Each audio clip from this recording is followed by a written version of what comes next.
Are you fumbling around trying to find the dials and buttons on your camera? You're not alone.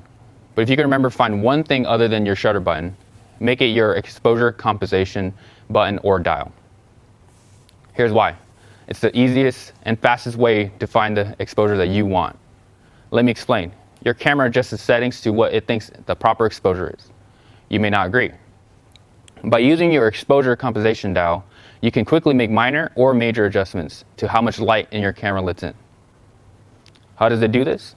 Let me start by saying that it won't do anything if your camera is in auto mode. But when your camera is in aperture priority mode, it will adjust the shutter speed. When your camera is in shutter priority mode, it will adjust the aperture. When your camera is in program mode, it will adjust the aperture and the shutter speed accordingly. This is how it will look in your viewfinder. 0 is the baseline and represents the camera thinks is the right exposure. When you crank it up +1, your camera will record twice as much light as 0. -1 will record half as much light as 0. You get the picture? When would you use this? Let's say you're taking a picture of your sister's pet duck. Your camera may expose for the duck, your sister, and the background. You really just want the duck to stand out and be the focal point.